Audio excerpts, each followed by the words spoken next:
guys, it's just after lunchtime and I've done 3 driving lessons today, and all 3 of them have done the same fault.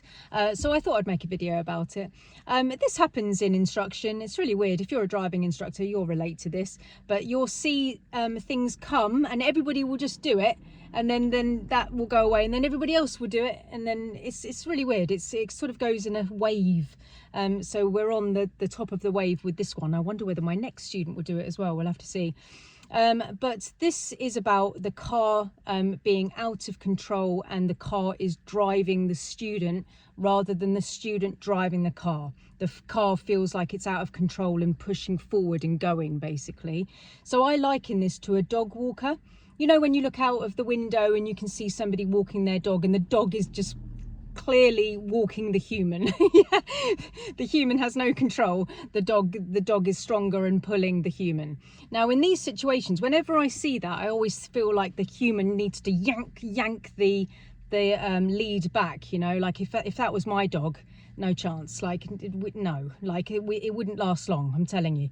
That dog would be trained, but I can feel the need to pull the lead back, because the dog is in control, not the human. So the car can do that as well. If you select a too high a gear for the hazard that you're doing, and then you're trying to brake to get control of the car, sometimes that's not going to work. The car is going to want to pull forward. Even though you're braking, you're going to feel like you're about to stall, or the car's like making you go forward, totally out of control. It's like literally the car is driving you. There is no control. So the example here, one of my students, well, all of them did this today, but the middle student who was turning right at a roundabout, I'm going to use that example because it's the easiest one to explain. We were coming up to quite a small roundabout, quite hard to see on the right, very narrow. Would have been way better to come down and go into first gear because of 1, visibility, and 2, because it was just a very, very sharp turn. However, we came up to it slowly, which was quite nice, but then we didn't go down into we didn't go down into first, we stayed in second.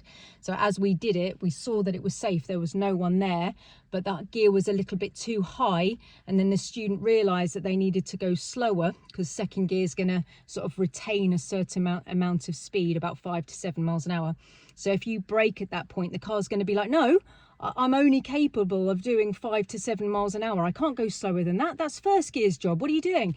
And it will try and make you do 5 to 7 even though you're braking. And then that feels like it's pulling you forward, and it feels totally out of control. So at this point, if you brake harder, you're going to stall, or you're just going to feel that if you're not pressing it enough, which is probably okay. Both are bad, right? But if you don't brake enough, then the car will be driving you and you'll lose control of your position. You may hit the curb. You may have other issues of like other people coming bad position over there.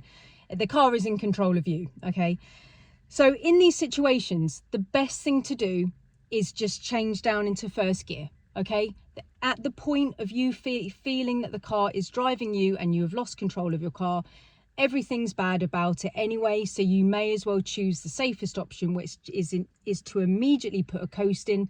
You put the clutch down, you start braking, or you brake and clutch down. At this point, it doesn't really matter. Brake and clutch down, and then change it into first and get the control back. Pull the car back like the dog in the lead and pull it back. Yeah, get your car under your control, the human control. Brake and clutch down, first gear, brake it on the hazard. Because look, you're going to stall anyway, and the car's completely out of control anyway. So even though you're putting a coast in, this is the safest bad thing that you can do. Okay, so in all of the situations on all 3 of these lessons that we just did, I had to do that every single time because I needed to get control back in the car today. So we were doing things, the car was acting under those conditions of like pulling forward, feeling out of control, trying to go faster than the student was allowing it to, nearly stalling. So I just was like, we're out of control, brake, clutch down, first gear. I changed it all, and then I got control of the car back, and then we used first to be able to continue with the hazard. So things that you can do to prevent these things from happening is analyze the junction. Is it open or closed? Yeah. So if it's closed, I can't see, so I need to assume that it's unsafe. So I need to go down into first gear to create time to see if it's if there's anyone there. Or Is it easy or hard? Is the turn sharp? Is it very difficult? Easy or hard? You can put it into that category. Easy being second, hard being first. If it's a hairpin bend, you know, then you're going to be wanting to use first for stuff like that.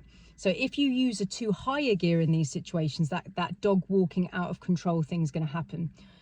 The other times that this stuff can happen as well is if you use the wrong gear by mistake, right? So let's just say, for instance, you're coming up to something, and let's just say you wanted to go from a high gear to a low gear, and by mistake you used fourth. So let's just say you just were going to turn left major to minor, and you were like, yeah, I just need to do third to second to do this easy turn on the left, because if it's clear, second gear. Let's just say, for instance, you go brake on, clutch down, try to go to second, but by mistake you go to fourth.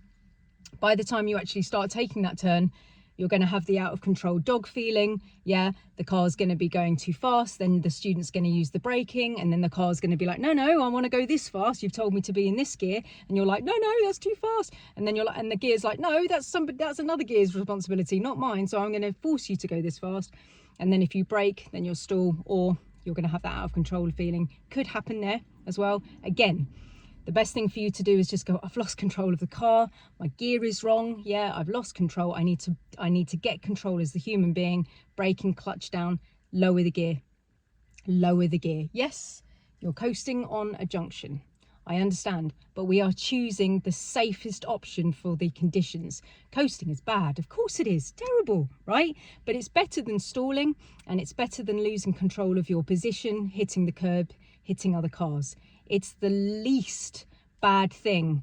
If you could put them in an order, it's the least bad thing to do. It gains control of the car with immediate effect. So it's the best bad thing that you can do. So you're getting control of the car. It's very important that you are in control of this car at all times, not the car. The car should never, ever be driving you. If you have ever felt that the car has driven you, or you feel that the car is driving you, you're in a too high a gear. You must brake, clutch down, lower your gear, gain control of your car, be in control of it. All right, guys, I really hope that comes across well today, because it's just come up today a lot. So yeah, just need to keep an eye on that for people today. Strange how these things come in like groups, but we'll see what happens. Anyway, I hope that this helps you, because that's why you're here, I'm sure. And yeah, just gain control of your car, guys. All right, guys, I'll see you later. Bye.